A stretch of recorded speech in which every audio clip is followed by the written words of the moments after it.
ठीक है। देखिए प्रश्न संख्या 4, प्रश्न संख्या 4 जो आपके सामने जो प्रश्न है पूछा गया था,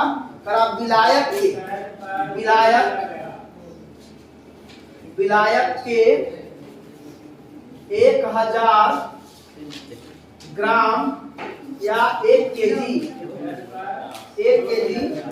में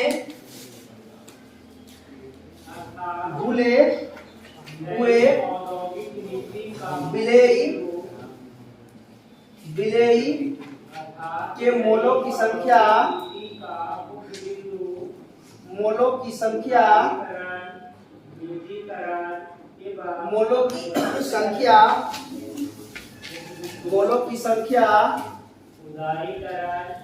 को कहते हैं।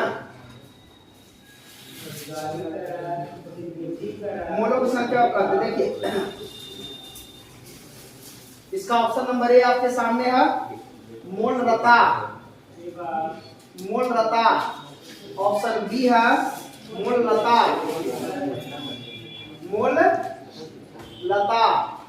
ऑप्शन सी है मोल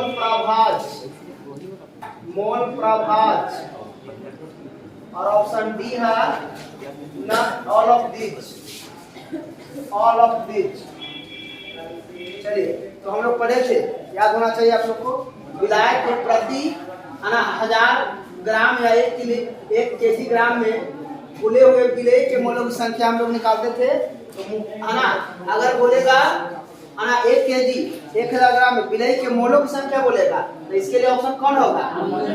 मोललता होगा। ऑप्शन नंबर 20 का करेक्ट है। ठीक है। अगर बोलता है ध्यान दीजिए, अगर ध्यान दीजिए 1000 मिलीलीटर या 1 लीटर की बात करेगा, इसमें बोलेगा बिलेई के मोलों की संख्या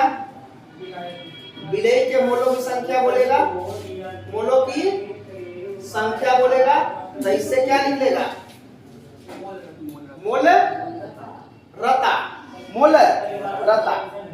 क्या होता है? ताप से प्रभावित होता है, ताप से प्रभावित होता है।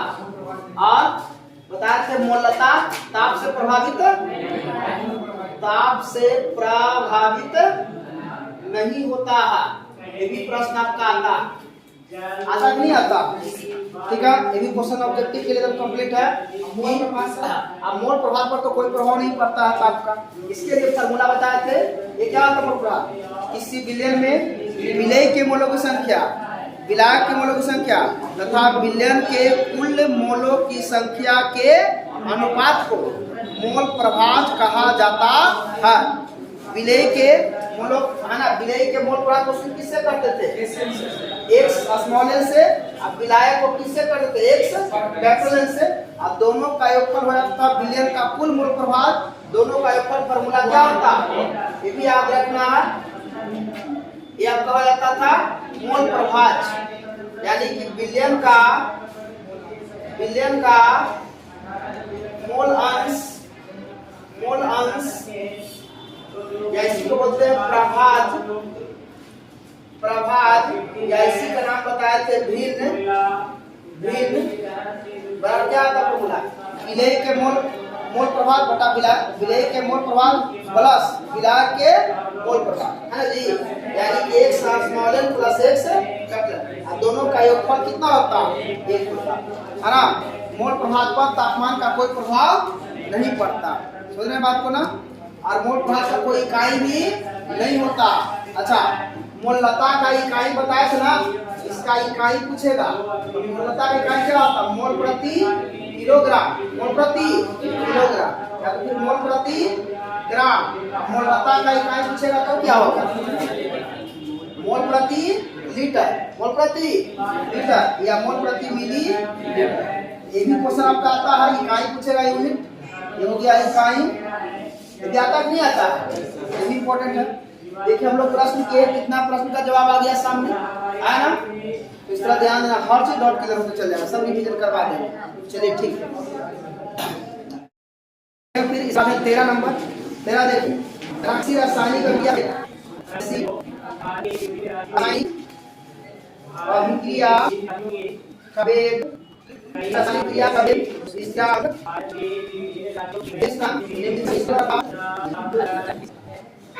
निम्नलिखित में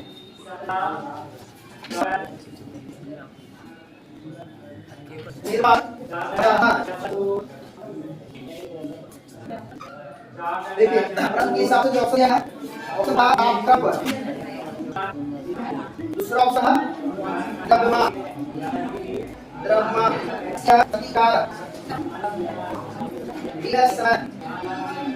देखिए अब बात करना अगर आप किस पर निर्भर कर रहा है तो वेग होता है द्रव्यमान और प्रतिकारक तभी द्रव्यमान होता है लेकिन वेग स्थिरांक का कर रहा वेग स्थिरांक का पता समय पर का पढ़े थे प्रथम प्रक्रिया वेग स्थिरांक का इकाई क्या पढ़े थे प्रति सेकंड सोन कोटि का वेग स्थिरांक का क्या पढ़े मोल प्रति सेकंड मोल प्रति वेग का इकाई मोल प्रति सेकंड ही होता है तो वेग स्थिरांक का थोड़ा वेग स्थिरांक निर्भर का समय को देखिए ना इसका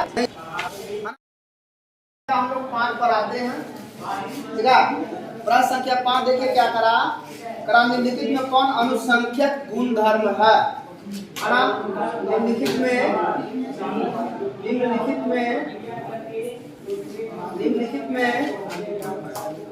कौन अनुसंख्यक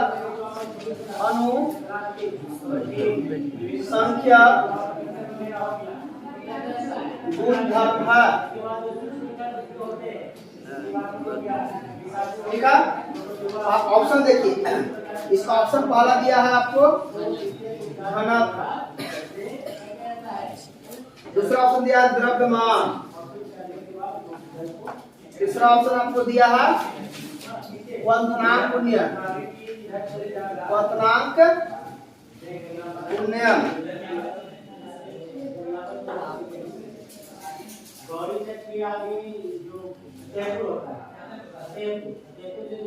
क्वथनांक उन्नयन और ऑप्शन नंबर डी आपके सामने दिया है तापक्रम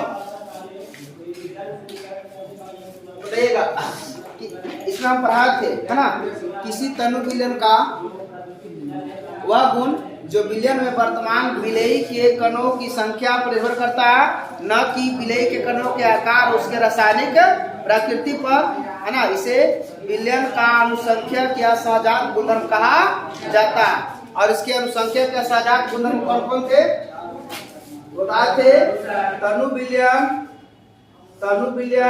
का अनुसंख्यक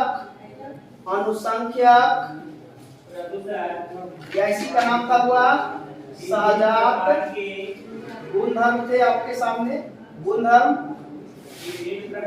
होता है गुणधर्म होता है कौन कौन होता है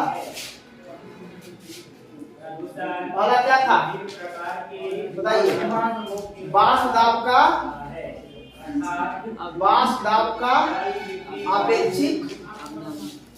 आपेक्षिक